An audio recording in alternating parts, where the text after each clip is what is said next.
Hello दोस्तों, आपका स्वागत है आपके अपने YouTube channel future online classes में। आज हम इस वीडियो में डीएलएड के प्रथम वर्ष पेपर F1 जिसमें हम लोगों को पढ़ना है समाज, शिक्षा और पाठ्यचर्या की समझ। इसके जो यूनिट हमारा फर्स्ट है जिसमें पढ़ना है आपको बच्चे, बचपन और समाज। तो आज हम इस यूनिट के फर्स्ट बुलेट जो हमारा पढ़ना है बच्चे, बचपन और समाज, तो इसके हमने काफ़ी इम्पोर्टेंट नोट्स तैयार किया है जो कि डीएलएड के प्रथम वर्ष एग्जाम के लिए, चाहे डीएलएड के प्रथम वर्ष जो पेपर F1 है समाज, शिक्षा और पाठ्यचर्या की समझ, उसका यूनिट मतलब फर्स्ट जो है बच्चे, बचपन और समाज, वो काफ़ी इम्पोर्टेंट है। तो आज हम इस वीडियो में देखेंगे कि बच्चे किसे कहते हैं, बचपन किसे कहते हैं, बचपन के कितने प्रकार होते हैं और समाज क्या क्या करवाता है बच्चे के विकास के लिए, उसके बारे में जानेंगे। तो सबसे पहले हम इस जो F1 पेपर का नाम है समाज, शिक्षा और पाठ्यचर्या, तो सबसे पहले हम समझेंगे कि समाज किसे कहते हैं, शिक्षा किसे कहते हैं और पाठ्यचर्या किसे कहते हैं। तो हमारा फर्स्ट है कि समाज के बारे में क्या जानते हैं। तो समाज जो है एक से अधिक लोगों के समुदाय से मिलकर बने एक बृहद समूह को कहते हैं। समाज जो है एक से अधिक लोगों के समुदाय से बने एक बृहद समूह को हम लोग समाज कहते हैं, जिसमें सभी व्यक्ति मानवीय क्रियाकलाप करते हैं, सभी प्रकार के धर्म लोग वहाँ निवास करते हैं, उसे हम लोग समाज कहते हैं। तो मैंने यहाँ लिखा है कि समाज एक से अधिक लोगों के समुदाय से मिलकर बने एक बृहद समूह को कहते हैं, जिसमें सभी व्यक्ति मानवीय क्रियाकलाप करते हैं। और सेकेंड मैंने ऑप्शन में दिया है या पारा में दिया है कि मानवीय क्रियाकलाप में आचरण हमारा आ जाता है, सामाजिक सुरक्षा आ जाता है और निर्वाह आदि आ जाते हैं। जितने भी हमारे समाज में आचरण है, सामाजिक सुरक्षा है, सामाजिक कार्य हैं, वह सब जो है मानवीय क्रियाकलाप में आ जाते हैं। और दुनिया के सभी समाज अपनी एक अलग अलग पहचान बनाते हुए अलग अलग रस्मों रिवाज का पालन करते हैं। दुनिया में जितने भी समाज है उनकी अपनी एक अलग अलग पहचान है, उनकी एक अलग अलग रस्म रिवाज है जो उन्हें पालन करना पड़ता है। तो समाज अगर कोई पूछे कि किसे कहते हैं, तो समाज एक से अधिक लोगों के समुदाय के समूह को समाज कहते हैं, जिसमें सभी प्रकार के लोग रहते हैं, सभी धर्म के लोग रहते हैं और सभी लोग जो है मानवीय क्रियाकलाप करते हैं, उसे हम समाज कहते हैं। अब हम नीचे जानेंगे विभिन्न विद्वानों, जितने भी हमारे विद्वान हुए उन्होंने समाज की विभिन्न परिभाषाएं दी है, तो उनके ऊपर जानेंगे कि कैसे उन्होंने क्या क्या बोला है समाज के बारे में। तो सबसे पहले आता है ग्रीन के अनुसार जो है इन्होंने समाज के ऊपर यह बोला है कि इनके अनुसार समाज एक बहुत बड़ा समूह है जिसका कोई भी व्यक्ति सदस्य हो सकता है। समाज जनसंख्या, संगठन, समय, स्थान और स्वार्थों से बना होता है। समाज जो होता है जनसंख्या, संगठन, समय, स्थान और स्वार्थों से बना होता है। यह विद्वान ग्रीन के अनुसार जो है कि समाज जो है एक बहुत बड़ा समूह है जिसका कोई भी व्यक्ति सदस्य हो सकता है और समाज जो है जनसंख्या, सदस्य, संगठन, स्थान और स्वार्थों से मिलकर बना होता है। अब हम दूसरा विद्वान जो है एडम स्मिथ के अनुसार जानेंगे कि समाज का मतलब क्या होता है। तो इनके अनुसार जो है मनुष्य में पारस्परिक लाभ के निर्मित जो कृत्रिम उपाय है वह समाज होता है। जो मनुष्य के पारस्परिक लाभ जो होते हैं, जो कृत्रिम उपाय है, उसे जो है समाज बोला है। नेक्स्ट देखेंगे प्रोफेसर जेम्स के अनुसार जो है समाज के बारे में इन्होंने क्या बताया है। तो प्रोफेसर जेम्स के अनुसार जो है मनुष्य के शांतिपूर्ण संबंधों की व्यवस्था को समाज कहते हैं। मनुष्य की शांतिपूर्ण व्यवस्था जो होती है, अवस्था जो होती है, उसे जो है समाज कहते हैं। यह जो है प्रोफेसर जेम्स के अनुसार इन्होंने समाज की अपनी प्रक्रिया या परिचालित की है। अब हम देखेंगे कि समाज की विशेषता क्या होती है। तो समाज की जो विशेषता होती है, समाज की विशेषता निम्नलिखित है, बहुत सारे हैं। एक से अधिक सदस्य होते हैं समाज में, जो है एक से अधिक सदस्य होते हैं। वहाँ पर जो होता है बृहद जो है संस्कृति होती है। एक से अधिक सदस्य होते हैं तभी तो समाज बनेगा। और वहाँ पर बृहद संस्कृति होती है क्योंकि सभी धर्म के लोग निवास करते हैं, सभी धर्मों की अलग अलग अपनी एक संस्कृति होती है, पहचान होती है। तो यह भी जो है उनकी एक विशेषता है। क्षेत्रीयता होता है, सबकी क्षेत्रीयता बटा होता है। नेक्स्ट है कि सामाजिक संबंधों का दायरा होता है, जितने भी समाज में लोग रहते हैं उनकी सामाजिक संबंधों का जो दायरा होता है यह भी जो है समाज की विशेषता है। फिर होता है श्रम विभाजन होता है, समाज में जितने भी लोग रहते हैं उनके सभी लोगों की अपनी अपनी कार्य निर्धारित होता है, अलग अलग होता है। कोई काम, अगर किसान है तो कोई जॉब कर रहा है, तो कोई जो भी मतलब फैक्ट्री वगैरह में काम कर रहा है, तो सबकी काम जो है समाज में निर्धारित होती है। श्रम विभाजन होता है, सभी लोग जो है अलग अलग प्रकार के क्रियाकलाप या श्रम विभाजन करते हैं, तो ये भी जो है समाज की विशेषता है। अब हम नेक्स्ट शिक्षा के बारे में जानेंगे कि शिक्षा किसे कहते हैं। तो सबसे पहले मैं बता दूं कि शिक्षा शब्द की उत्पत्ति जो हुई है वह संस्कृत के शिक्ष धातु और आप प्रत्यय से मिलकर बना हुआ है, और शिक्षा शब्द का अर्थ होता है सीखने सिखाने की प्रक्रिया। यह सिंपल वे में आप जान लें कि शिक्षा शब्द की उत्पत्ति जो है संस्कृत के शिक्ष धातु और आप प्रत्यय से मिलकर हुआ है, और शिक्षा शब्द का मतलब होता है सीखने सिखाने की प्रक्रिया। अगर आपको कोई व्यापक अर्थ में पूछता है कि शिक्षा किसे कहते हैं तो आप बोल सकते हैं, मैंने आपको नीचे लिख दिया है कि शिक्षा किसी समाज में सदैव चलने वाली सदस्य सामाजिक प्रक्रिया है जिसके द्वारा मनुष्य की जन्मजात शक्तियों का विकास, उनके ज्ञान एवं कौशल में वृद्धि एवं व्यवहार में परिवर्तन किया जाता है। इस प्रकार उसे सभ्य, संस्कृति एवं योग्य नागरिक बनाया जाता है। अगर समाज में किसी व्यक्ति को शिक्षा न दिया जाए तो वह कौशल नहीं बन पाएगा, वह एक सभ्य नागरिक नहीं बन पाएगा। वही अगर किसी व्यक्ति को शिक्षा दिया जाए तो उनके ज्ञान, उसके कौशल में वृद्धि एवं व्यवहार में परिवर्तन होगा और वह एक सभ्य, संस्कृति और योग्य नागरिक बनेगा। तो इसे जो है शिक्षा को हम बता सकते हैं। अब हम आगे जानेंगे कि शिक्षा पर विद्वानों के विचार, शिक्षा जो है उस पर विद्वानों ने क्या कहा है, तो अपनी अपनी क्या राय दिया है। तो सबसे पहले हम जानेंगे डॉक्टर भीमराव अंबेडकर के अनुसार जो है, इनके अनुसार शिक्षा के बारे में क्या इन्होंने बोला है। तो शिक्षा से मेरा तात्पर्य है, मतलब डॉक्टर भीमराव अंबेडकर के अनुसार यह तात्पर्य है कि बालक और मनुष्य के शरीर, मन तथा आत्मा के सर्वांगीण एवं सर्वोत्कृष्ट विकास से है। जो भी व्यक्ति शिक्षा ग्रहण करता है उसके शरीर में जो मन में आत्मा होती है उसके सर्वांगीण एवं सर्वोत्कृष्ट विकास से है। यह डॉक्टर भीमराव अंबेडकर जो है शिक्षा के बारे में इन्होंने अपनी टिप्पणी दी है। फिर है डॉक्टर लवी गौतम के अनुसार जो है, मनुष्य के अंतर्निहित पूर्णता को अभिव्यक्त करना ही शिक्षा है। मतलब मनुष्य के जो अंतर्निहित जो ज्ञान छुपा होता है उसे बाहर निकालना ही जो है एक प्रकार की शिक्षा है। तथागत गौतम के अनुसार जो है, शिक्षा व्यक्तियों के समवंती विकास की प्रक्रिया है। शिक्षा जो है व्यक्तियों के समवंती विकास की प्रक्रिया है। यह तथागत गौतम के अनुसार जो है शिक्षा के ऊपर विचार है। अब हम जानेंगे कि शिक्षा की विशेषता क्या है। हमने पढ़ा कि शिक्षा क्या है, विद्वानों के शिक्षा पर क्या विचार थे, उनके बारे में जाना। अब हम जानेंगे कि शिक्षा की विशेषता क्या है। तो शिक्षा की प्रमुख विशेषता यह है, हमारा पहला पॉइंट है कि शिक्षा की प्रमुख विशेषता यह है कि यह एक सतत, मतलब हमेशा चलने वाली प्रक्रिया है जो जन्म से लेकर मृत्यु तक चलती है। यह जो है शिक्षा का विशेषता है। सेकेंड पॉइंट है कि शिक्षा केवल शिक्षण संस्थाओं तक ही सीमित नहीं है बल्कि जीवन के सभी क्षेत्रों में काफ़ी इम्पॉर्टेंट है और यह किसी भी स्थान पर प्राप्त की जा सकती है। शिक्षा चेतना रूप से चलने वाली प्रक्रिया है। शिक्षा जो है जीवन से लेकर मृत्यु तक चलने वाली एक प्रक्रिया है, हमेशा यह चलती रहती है। आप जीवन भर कुछ न कुछ शिक्षा ग्रहण करते हैं जब तक आप जिंदा रहें। मृत्यु के बाद ही आपको शिक्षा न ग्रहण कर पाएंगे। मरते मरते व्यक्ति भी जो है कुछ न कुछ सीख कर ही जाता है। और सेकेंड है कि शिक्षा केवल शिक्षण संस्थाओं तक सीमित नहीं है बल्कि शिक्षा का महत्व जो है काफ़ी अन्य फील्डों में है। अगर आप शिक्षित नहीं है या किसी भी क्षेत्र में आपको शिक्षा प्राप्त नहीं है तो आप कुछ नहीं कर पाएंगे। इसीलिए जो है यह भी जो है शिक्षा की एक महत्वपूर्ण विशेषता है। अब हम नेक्स्ट जानेंगे पाठ्यचर्या। पाठ्यचर्या के बारे में जानेंगे। यह हमारा थर्ड है चैप्टर का, पेपर का नाम है पाठ्यचर्या। तो पाठ्यचर्या का मतलब क्या होता है। तो पाठ्यचर्या जो है दो शब्दों से मिलकर बना हुआ है। पहला जो है पाठ्य प्लस चर्या, पाठ्य प्लस चर्या के मिलकर जो है हमारा पाठ्यचर्या बना हुआ है। और पाठ्य का अर्थ होता है पढ़ने योग्य अथवा पढ़ाने योग्य, और चर्या का अर्थ होता है नियम पूर्ण अनुसारण। पाठ्य का मतलब होता है पढ़ने योग्य जो कंटेन हो, और चर्या का जो अर्थ होता है नियम पूर्वक अनुसरण, मतलब क्रमांक के अनुसार। जैसे हमें पहला चैप्टर क्या पढ़ना है क्या नहीं पढ़ना है वो जो हमारा हुआ चर्या हुआ, और पाठ्य का अर्थ होता है जो पढ़ने योग्य हो।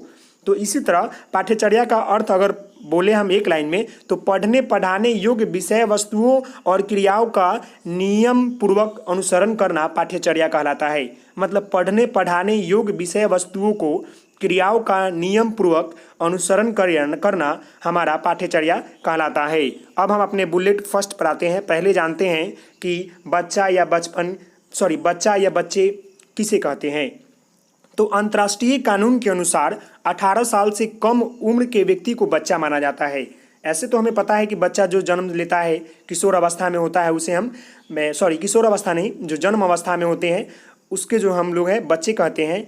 लेकिन यहाँ पर बोला गया है कि जब तक व्यक्ति किशोर अवस्था तक न चल जाए, मतलब 18 साल से कम उम्र को जो है अंतर्राष्ट्रीय कानून के अनुसार बच्चा माना गया है।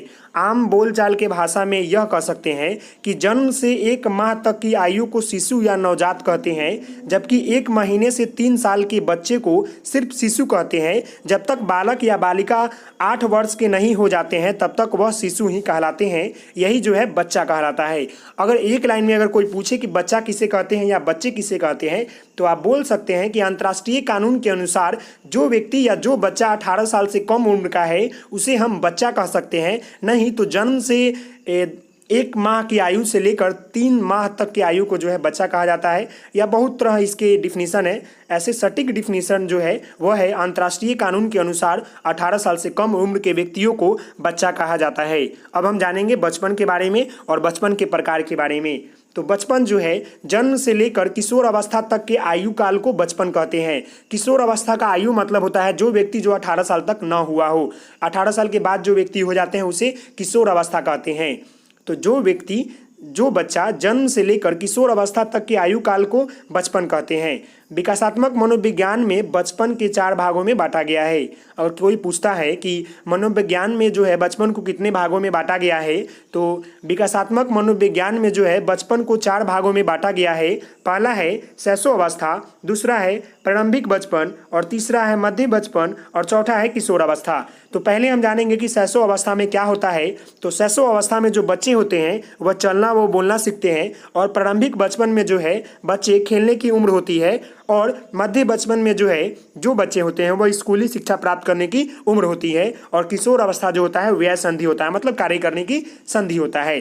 तो अब हम एक एक करके जानेंगे कि शैशव अवस्था, प्रारंभिक बचपन, मध्य बचपन, किशोर अवस्था किसे कहते हैं। आप काफ़ी ध्यान से देखेंगे, ये काफ़ी इंपॉर्टेंट है।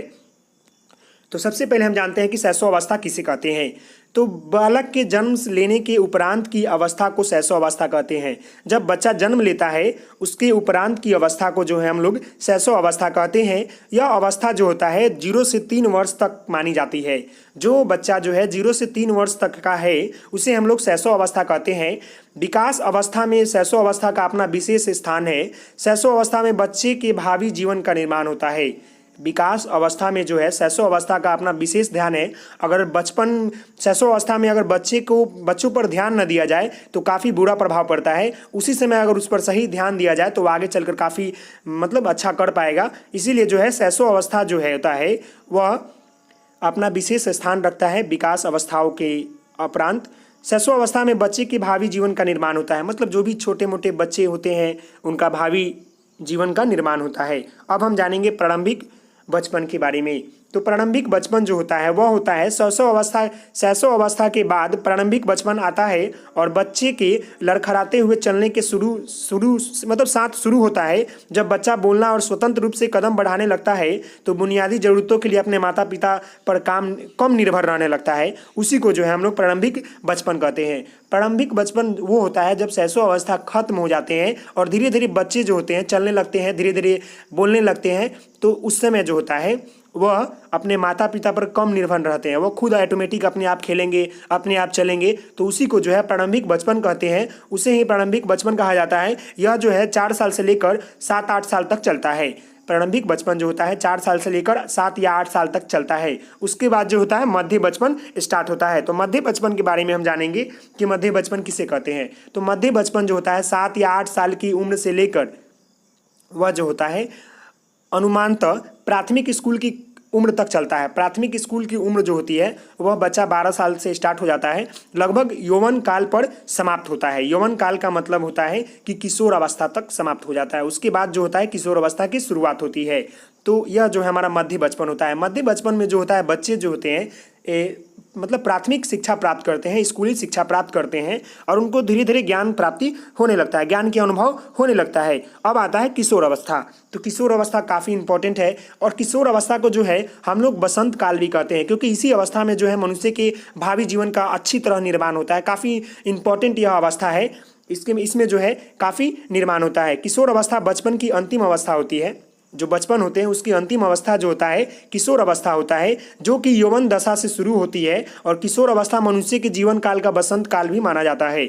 यह अवस्था जो होता है 12 साल से लेकर 18 साल, कहीं कहीं आपको 19 वर्ष तक रहता है। यह काल सभी प्रकार की मानसिक शक्तियों का विकास होता है, शारीरिक शक्तियों का विकास होता है।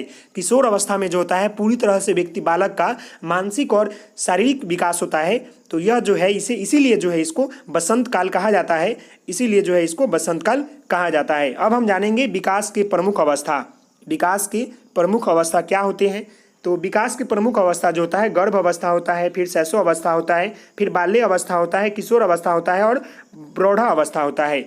तो गर्भ अवस्था जो होता है कि गर्भ धारण के जन्म तक, जो बच्चा गर्भ से लेकर जन्म तक का होता है उसे हम लोग गर्भ अवस्था कहते हैं। शैशव अवस्था होता है 0 से 6 वर्ष तक के बच्चे को जो है हम लोग शैशव अवस्था कहते हैं। और बाल्य अवस्था होता है 7 से 12 वर्ष तक का, जिसमें जो बालक खेलने कूदने लगता है, धीरे धीरे पढ़ने भी लगता है। और किशोर अवस्था जो होता है मतलब टीनेजर जिसे बोलते हैं 13 से 18 वर्ष तक का, 13 से 18 वर्ष तक को हम लोग किशोर अवस्था बोलते हैं। और प्रौढ़ा अवस्था होता है 19 वर्ष के जो उपरांत आगे चले जाते हैं।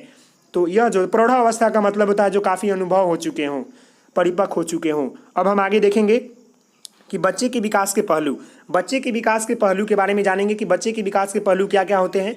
तो बच्चे के विकास के पहलू पहले होते हैं शारीरिक विकास, सेकंड होते हैं मानसिक विकास, थर्ड होता है मोटर मतलब परिचालन विकास, और संज्ञात्मक विकास, और सामाजिक विकास, भावनात्मक विकास और भाषा विकास। यह काफ़ी इंपॉर्टेंट है कि बच्चे के विकास के पहलू है। शारीरिक विकास मतलब शरीर के सभी हिस्सों में होने वाली वृद्धि को हम लोग शारीरिक विकास कहते हैं।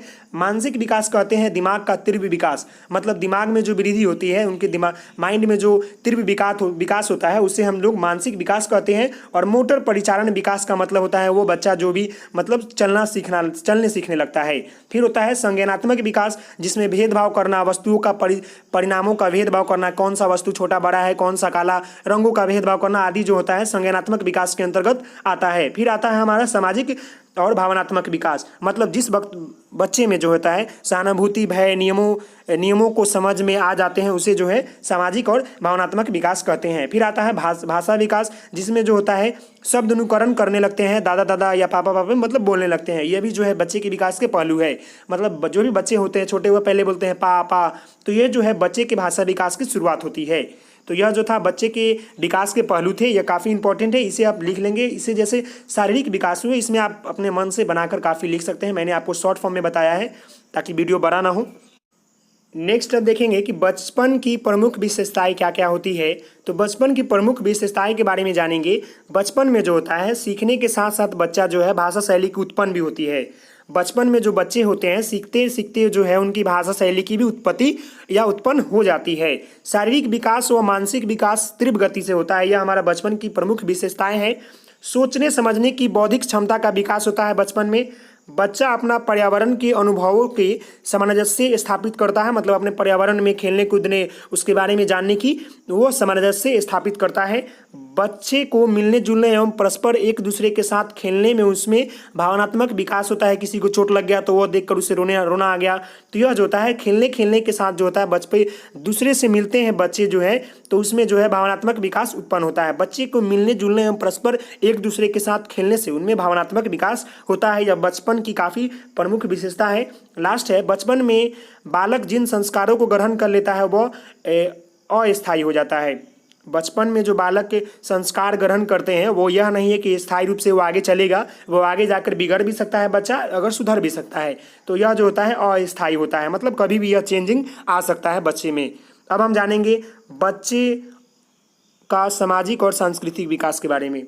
बच्चे में जो सामाजिक और सांस्कृतिक विकास होता है वह कैसे होता है उसके बारे में जानेंगे। तो सबसे पहले हम जानेंगे सामाजिक विकास के बारे में। सामाजिक विकास की पहली पाठशाला जो होता है परिवार ही होता है, और वह भी परिवार में जो होता है माँ जो होती है काफ़ी इंपॉर्टेंट भूमिका निभाती है अपने बच्चे के सामाजिक और सांस्कृतिक विकास में। वहीं से जो है बच्चा अपनी पहली शब्द और पहली पाठशाला शुरू करता है। तो मैं बता दूं कि सामाजिक विकास में जो पहली पाठशाला होती है वो परिवार होता है, जहां बालक अपने परिवार के सदस्यों, माता पिता, संबंधियों के बहुत कुछ सीखता है, जैसे व्यवहार, तौर तरीके, रहना सहना, बोलना चलना आदि। यह सब जो है अपने परिवार से ही सीखता है। और इसके साथ साथ जो है बच्चे में सामाजिक विकास की उत्पत्ति होती है, सामाजिक नियमों को भी पालन करने का सीखता है। तो मैं आपको बता दूं कि सामाजिक विकास जो है सामाजिक विकास की पहली पाठशाला जो होती है वो होती है परिवार, जिसमें बच्चा जो है अपने समाज में रहने के लिए व्यवहार, तौर तरीके, रहन सहन, बोलचाल आदि जो है अपने माँ या अपने परिवार या अपने सगी संबंधियों से सीखता है। तो यह जो हमारा हो गया सामाजिक विकास हो गया। अब हम जानेंगे बच्चे के खेल उसके सामाजिक विकास जीवन पर बहुत बड़ा अंग बन जाता है। बच्चे का जो खेल होता है वह सामाजिक जीवन का एक बहुत बड़ा अंग है, क्योंकि वह खेल के माध्यम से सामाजिक विकास के बारे में बहुत कुछ सीखता है, क्योंकि वहाँ विभिन्न समाज के बच्चे आते हैं। बच्चे में अगर सामाजिक विकास करना है तो पहली तो पाठशाला माँ होती है, घर होते हैं, मतलब सभी संबंधित होते हैं, जहाँ अपने घर में वो रहने सहने, बोलने चालने आदि के बारे में सीखता है ताकि वो समाज में कैसे जी पाए। लेकिन अगर बच्चा समाज में अगर खेलने जाता है तो काफ़ी कुछ सीखता है, क्योंकि समाज में ही जहाँ बच्चे खेलते हैं वहाँ विभिन्न प्रकार के लोग, विभिन्न प्रकार के समुदाय के बच्चे आते हैं, इसीलिए जो है उनके सामाजिक विकास का काफ़ी इंपॉर्टेंट रोल हो जाता है और वह खेल के माध्यम से जो है सामाजिक विकास के बारे में काफ़ी कुछ सीखते हैं। अब हम जानेंगे कि सांस्कृतिक विकास कैसे होते हैं। तो सांस्कृतिक विकास के बारे में बता दूं कि सांस्कृतिक विकास जो होते हैं वो जितने भी फेस्टिवल मनाए जाते हैं समाज में, वह वहाँ जाकर, वहाँ रहकर उसके बारे में जानकारी लेकर बच्चे धीरे धीरे जो है उनके समाज की सामाजिक संस्कृति के बारे में वो जानते हैं। तो संस्कृत के परिप्रेक्ष्य में बाल्यावस्था में ज्ञानात्मक एवं व्यक्तियों का विकास बहुत अधिक महत्वपूर्ण भूमिका है। आगे देखते हैं, भूमिका निभाता है, क्योंकि सामाजिक संस्थाओं तथा सामाजिक कार्यक्रमों में भाग लेकर सामाजिक मूल्यों का विकास होता है। जो भी बच्चे जो है जिनमें सामाजिक विकास तो अपने घर से सीख लेते हैं, लेकिन सांस्कृतिक विकास के लिए जो है उन्हें समाज में जो भी सांस्कृतिक कार्यक्रम होते हैं, जो भी फेस्टिवल मनाए जाते हैं, उसमें उसे भाग लेकर सामाजिक या सांस्कृतिक मूल्यों के विकास होता है। अगर वह सामाजिक और समाज में जो है सांस्कृतिक जितने भी कार्यक्रम होते हैं, अगर वहाँ बच्चे न जाए तो उनके बारे में उन्हें कभी ज्ञान नहीं होगा कि हमारा सामाजिक संस्कृति क्या होता है, और हर संस्कृति को जो है अलग अलग पहचान होती है। तो यह जो था हमारा फर्स्ट बुलेट था, जो कि काफ़ी इंपॉर्टेंट है डीएलएड के फर्स्ट एग्जाम के लिए। तो मैं आशा करता हूं कि आपको यह वीडियो काफ़ी अच्छा लगा होगा। तो आप हमारे चैनल को लाइक करेंगे, शेयर करेंगे, सब्सक्राइब करेंगे। Thank you for watching this video. Please like, share and subscribe my channel. तो मिलते हैं नेक्स्ट वीडियो में, तब तक के लिए धन्यवाद। Thank you.